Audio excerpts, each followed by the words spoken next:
The adverse effects of the tariff war have not fully emerged yet, but Trump has already started to look for a scapegoat. Jerome Powell, the chairman of the Federal Reserve, is undoubtedly the prime candidate. Recently, Trump has once again targeted Powell.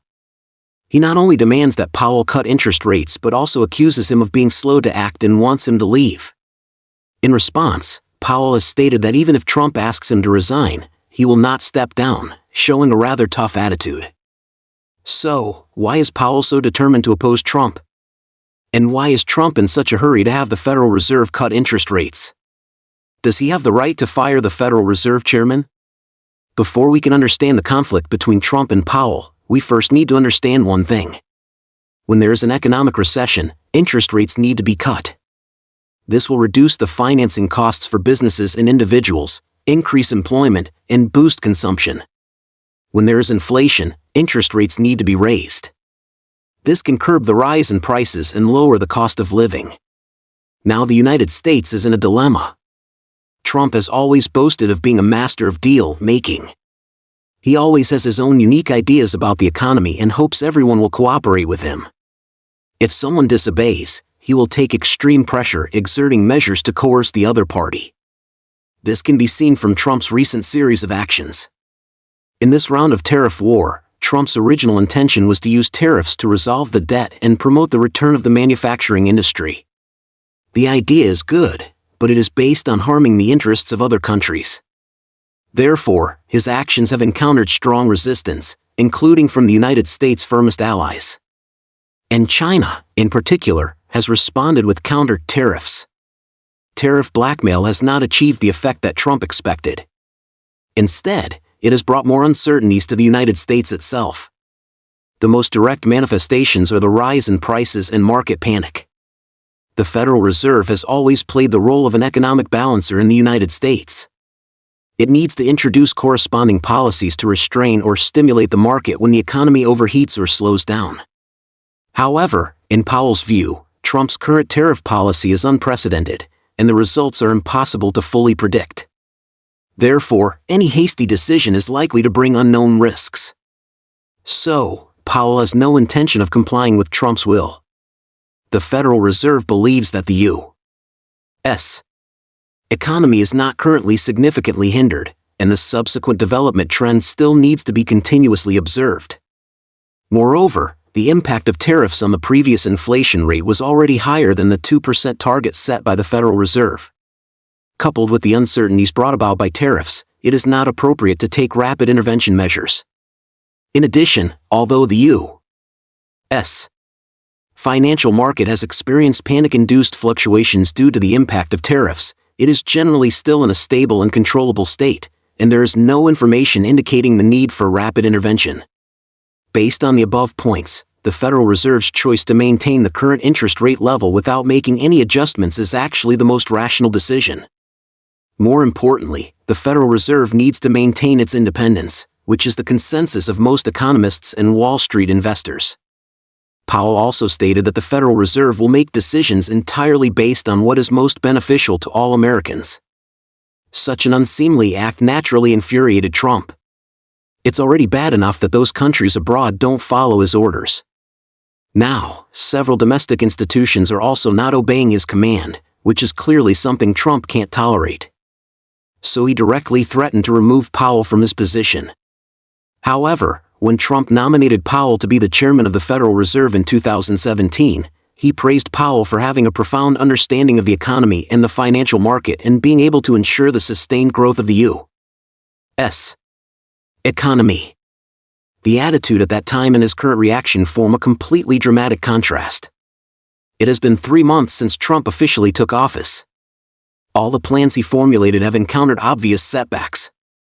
In particular, this round of tariff blackmail has dealt a heavy blow to the confidence of the U.S. financial market and the consumer market. The main tasks of this administration are twofold. First, to solve the debt problem, and second, to maintain stable economic growth. The U.S. national debt has accumulated to an astronomical figure, and it is simply impossible to pay it off completely. The only solution is to borrow new debts to pay off the old ones and find a way to renege on a part of it. For example, by forcing some countries or institutions to convert short-term debts into long-term ones, this can greatly relieve the repayment pressure. But the problem now is that the interest rate of U.S. bonds is too high. The high interest rate leads to high interest expenditure and market concerns about the ability of the U.S. to fulfill its debt obligations, directly affecting the debt repayment plan. To put it bluntly, the higher the yield of U.S. bonds, the more interest the government needs to pay.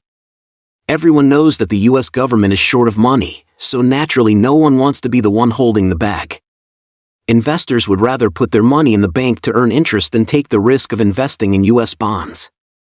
However, a large amount of short-term U.S. bonds will mature this year. Trump needs to convert them into long-term debt, which means that the interest rate must be lowered. If the Federal Reserve can cut interest rates quickly and substantially, for example, reducing the U.S. dollar interest rate to less than 2%, then Trump can sell long-term U.S. bonds at a lower interest rate. In this way, the short-term crisis of the U.S. government will be resolved. Not only that, but low interest rates can also save financing costs for businesses and individuals, which helps to boost the economy. In that case, the two major problems faced by this administration would basically be solved. However, the reality is not so simple. The tariff war launched rashly by Trump has an influence far exceeding that of all previous policies. The current U.S. economy is facing the dual risks of aggravated inflation and economic recession. Economists believe that there is a 45% probability of an economic recession in the United States, and inflation is something that is bound to happen. This has put the Federal Reserve in a dilemma. As mentioned before, when there is an economic recession, interest rates need to be cut to stimulate the economy, which can increase employment. When there is inflation, interest rates need to be raised to stabilize prices. Now that these two situations are occurring simultaneously, the Federal Reserve needs to choose between ensuring the health of the job market and maintaining price stability. Currently, the Federal Reserve will inevitably choose to address the more serious problem. For the U.S. government, the inflation problem is much better than the employment problem. Because the trade barriers brought about by the tariff war may lead to weak employment. The public will then complain that they have lost their jobs and have no source of income, and naturally, they will be strongly dissatisfied. The rise in prices caused by inflation is more acceptable than unemployment. And for the Federal Reserve, curbing inflation is a more important task.